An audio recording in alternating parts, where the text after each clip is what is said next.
The Poem of the Man God. The Third Year of the Public Life. Chapter 432. Parable of Painted Wood. 10th of May, 1946. The rustic workshop fireplace has been lit after not being used for such a long time, and the smell of glue boiling in a can mingles with the characteristic smell of sawdust and fresh shavings, which are just piling up at the foot of a bench. Jesus is working with zest to transform some timber, with the help of saw and plane, into legs for chairs, drawers, and so forth.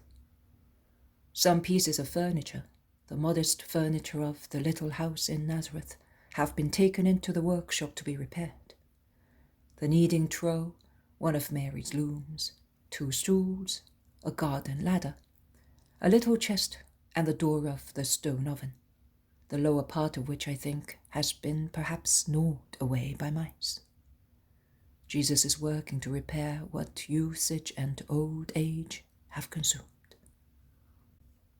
Thomas, instead, with a complete outfit of a goldsmith's tiny tools, which he must have taken out of his sack lying on his little bed placed against the wall, like the zealots, is working with a light hand at some thin silver plates, and the tapping of his little hammer on the burin, giving a silvery sound, mingles with the loud noise of the working tools used by Jesus.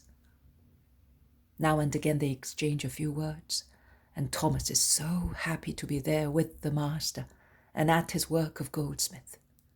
And in fact he says so, that in the intervals of conversation he whistles softly.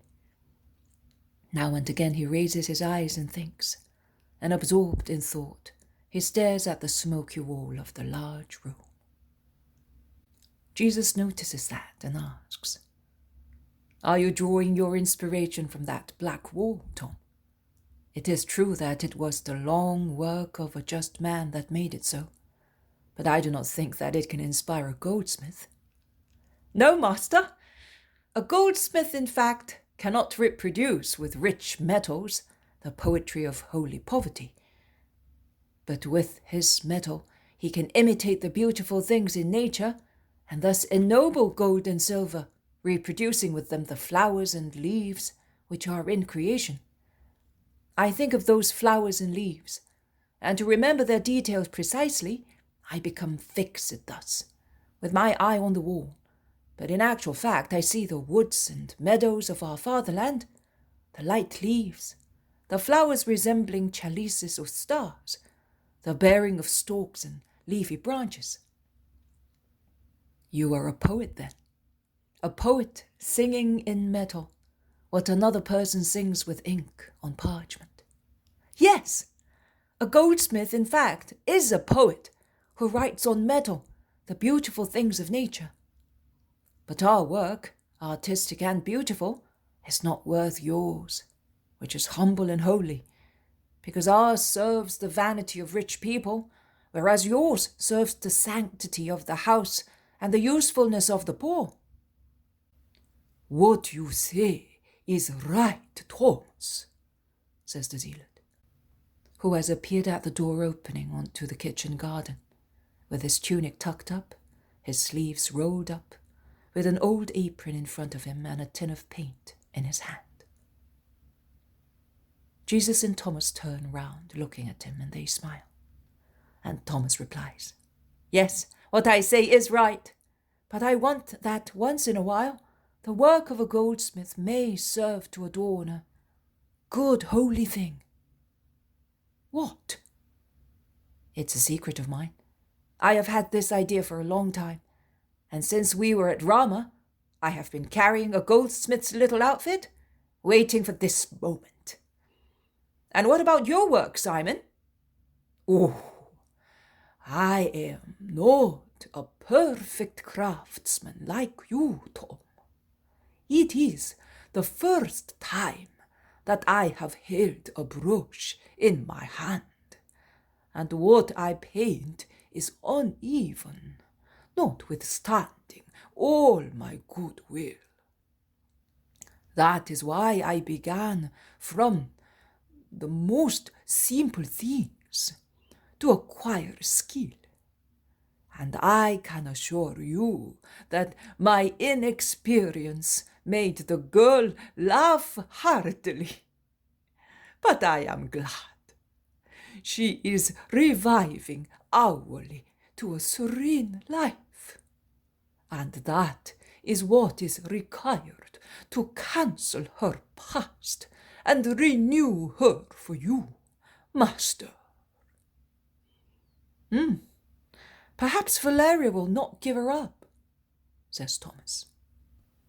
Oh, what do you think it matters to Valeria to have her or not? If she had kept her, it would have been only to prevent her from being left forlorn in the world. It would certainly be a good thing if the girl were safe forever and in everything. Above all, her spirit. Is that right, master? That is true. We must pray hard for that. The girl is really simple and good, and if she were brought up in the truth, she could yield much. She is instinctively inclined to the light. I quite believe it.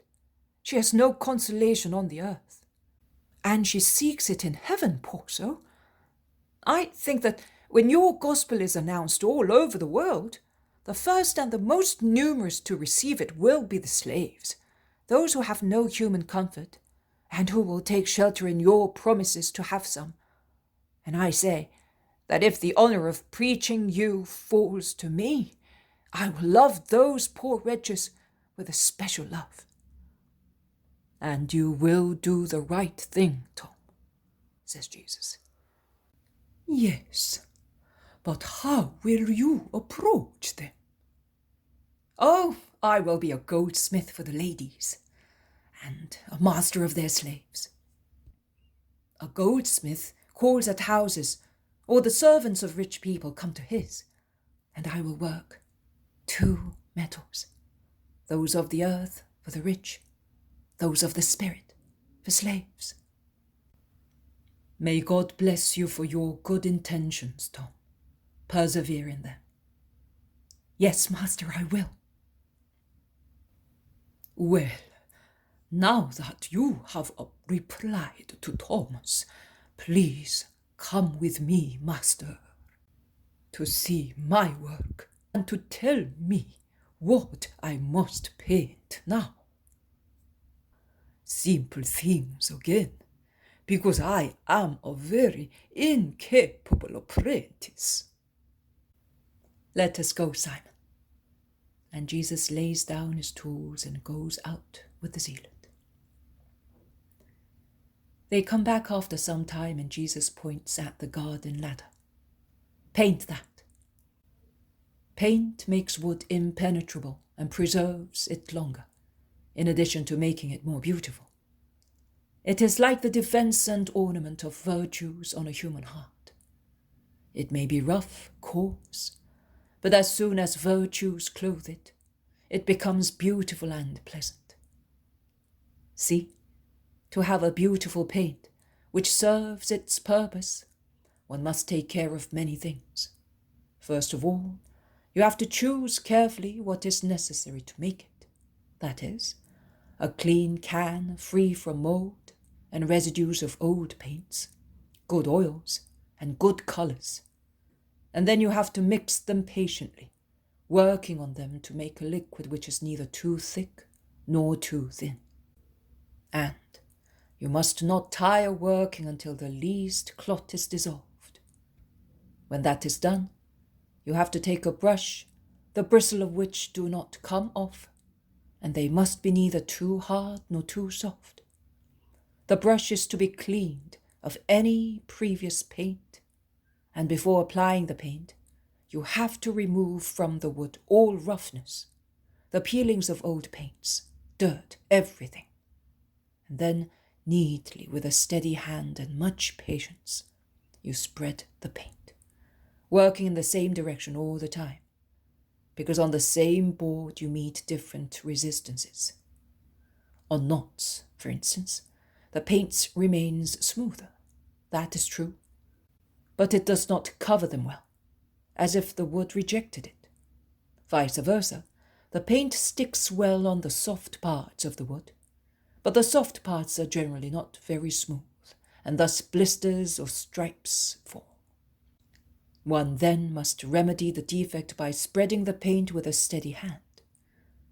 Then, in old pieces of furniture there are new parts, like this rung, for instance. And in order not to show that the poor ladder has been botched, but it is very old, one must get the new rung and the old ones to be alike. There you are, like that. Jesus, bent at the foot of the ladder, is working and speaking at the same time. Thomas, who has left his bearings to come near Jesus and see, asks, "Why did you begin from the bottom and not from the top? Was it not better the other way round?" It would appear to be better, but it is not, because the lower part is more worn out and will wear out more, because it rests on the ground. So you must paint it several times. A first coat, a second, and a third one if necessary. And not to waste time waiting for the lower part to dry and thus be ready for a new coat. You paint the top and then the central parts of the ladder. But in doing so, one might stain one's clothes and spoil what was painted previously. If you are careful, you do not stain your clothes, and you do not spoil anything. See? This is how you do it. You gather your clothes and stand apart, not out of disgust for the paint, but not to spoil the paint which, being fresh, is delicate. And Jesus, with his arms raised up, paints the top of the ladder. And he continues to speak. And you do the same with souls. At the beginning I told you that paint is like the ornament of virtues on human hearts. It adorns and protects wood from woodworms, from rain, from the sun. Woe to the landlord who does not take care of painted fittings and allows them to deteriorate. When one sees that the wood is losing its paint, one must not waste time, but fresh paint is to be put on. Paints must be refreshed.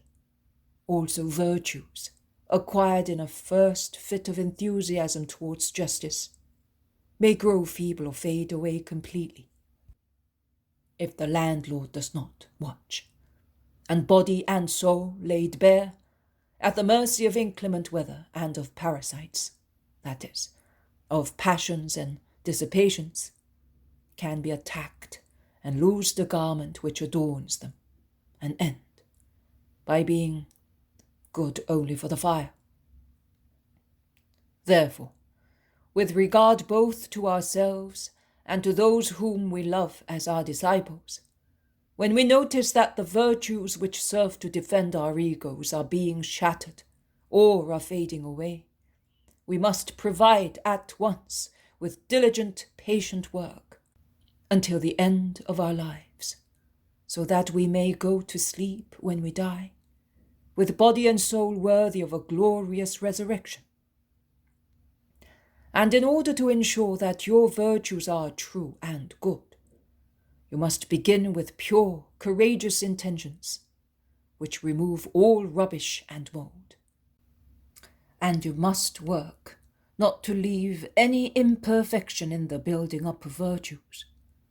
And then take an attitude which is neither too hard nor too lenient, because both intolerance and excessive indulgence are harmful. And the brush, your will.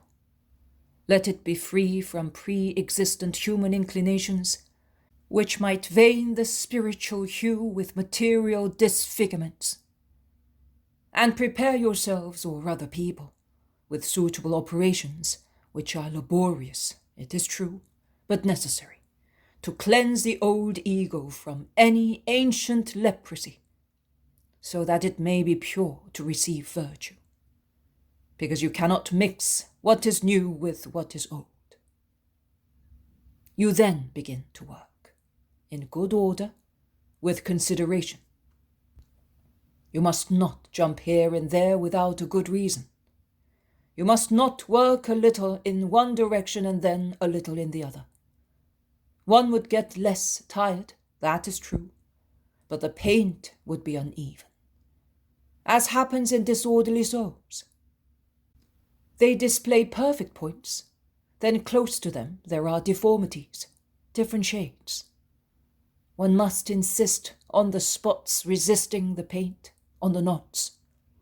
Confusion of matter or of dissolute passions, which, of course, have been mortified by will, which like a plane has laboriously smoothed them.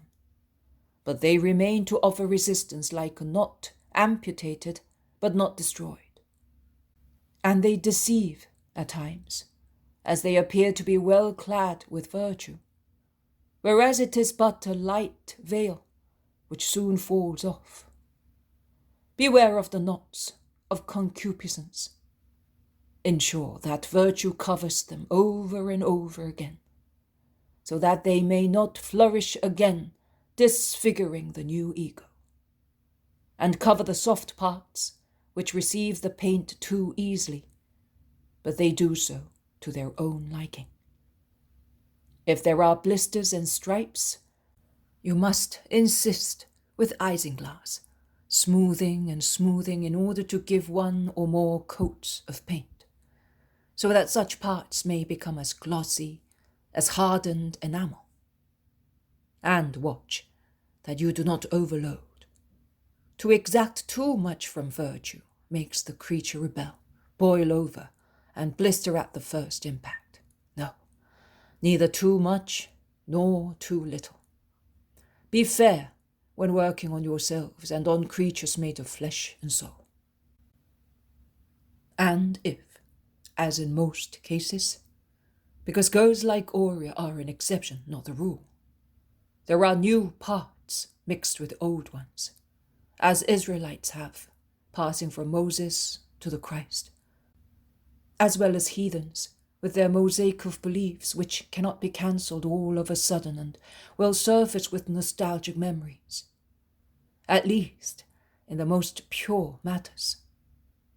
Then one must be more vigilant and tactful, and insist until the old part is homogeneous with the new one, making use of pre-existent situations to complete the new virtues. For instance, the Romans hold in high esteem patriotism and manlike courage. They are both considered almost as myths. Well, do not destroy them, but inculcate a new spirit on patriotism.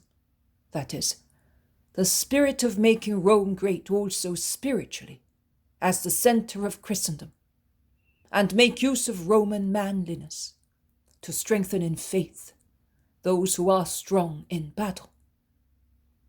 Another instance, Aurea. Her disgust in a brutal revelation urges her to love what is pure and to hate what is impure. Well, make use of both feelings to lead her to perfect purity, hating corruptness, as if it were the brutal Roman.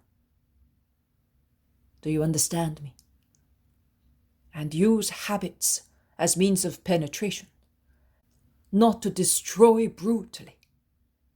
You would not dispose at once of what is needed to build, but slowly replace what must not remain in a convert with charity, patience, and tenacity. And since matter overwhelms people, heathens in particular, as even if they are converts, they are always in touch with the heathen world in which they live, you must insist on the necessity of shunning sensual pleasures. All the rest comes in after sensuality. Watch the exasperated sensuality of heathens, and which, let us admit it, is very strong also among us. And when you notice that the contact with the world spoils the preservative paint, do not continue to paint the top, but go back to the lower part, balancing spirit and flesh, top and bottom. But always start from the flesh, from material vice, to prepare the soul to receive the guest who does not cohabit in impure bodies or with spirits stinking with carnal corruption. Do you understand me? And do not be afraid of becoming corrupted if you touch with your garment the lower parts. That is, the material ones of those whose spirits you are curing. Act wisely, so that at all times you may reconstruct rather than bring about ruination. Live engrossed in your ego, nourished with God, enveloped with virtue. Proceed gently, particularly when you have to take care of the most sensitive spiritual ego of other people. And you will certainly succeed in changing even the most despicable beings into creatures worthy of heaven. What a beautiful parable you have told us. I want to write it for Marcia, says the Zealand.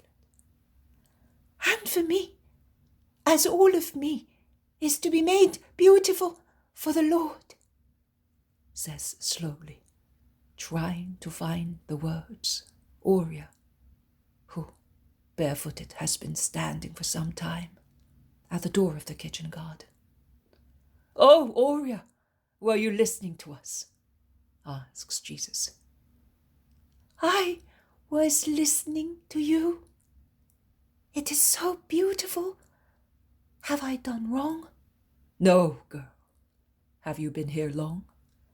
No, and I am sorry, because I do not know what you said previously. Your mother had sent me to tell you that the meal will be ready shortly. The bread is about to be taken out of the oven. I have learned how to bake it. How lovely! And I have learned to bleach linen. And your mother has told me 2 parables concerning bread and linen. Has she? What did she say? That I am like flour still in the sieve, that your goodness purifies me, your grace works in me, your apostolate perfects me, your love cooks me, and from coarse flour mixed with so much bran, I will end up, if I allow myself to be worked on by you, by being flour for hosts, flour and bread of sacrifice, good for the altar. And on the linen, which was dark, oily, and coarse, and which, after so much borate grass and so many blows of mortification, has become clean and soft, the sun will now shine, and it will become white. And she said that that is what the Son of God will do to me, if I always remain in the sun, and I accept to be cleansed and mortified, to become worthy of the King of Kings, of you, my Lord. What lovely things I am learning. I seem to be dreaming. Lovely. Everything is beautiful here. Do not send me away, Lord. Would you not like to go with Martha and Naomi? I would prefer to stay here, but also with them. but not with Romans. No, Lord. Pray, child, says Jesus, laying his hand on her honey blonde hair. Have you learned the prayer? Oh, yes. It is so lovely to say, my Father, and think of heaven. But the will of God frightens me a little, because I do not know whether God wants what I want. God wants your welfare. Does he? You say so? In that case, I am no longer afraid. I feel that I will remain in Israel, to become more and more acquainted with this Father of mine, and to be the first disciple of God, my Lord. Your faith will be satisfied, because it is good. Let us go. And they all go out towards the basin under the spring of water to wash themselves, while Aurea runs to Mary, and their two feminine voices are heard. Mary's, which is fluent in speaking, whereas the other is uncertain, of a person trying to find words. And one can hear their shrill voices laughing when a language error is made, and which Mary corrects kindly. The girl is learning well and quickly, remarks Thomas. Yes, she is good and willing. And then, with your mother as teacher, not even Satan could resist her, says the zealot. Jesus sighs without speaking. Why are you sighing thus, master? Was I not right? Yes, quite right. But there are men more resistant than Satan, who at least runs away from Mary's presence. There are men who are close to her, and who, already taught by her, do not improve. But not us, eh? Says Thomas. But not you. Let us go. They go into the house, and it all ends. Footnote number 1. Borate grass, soapwort.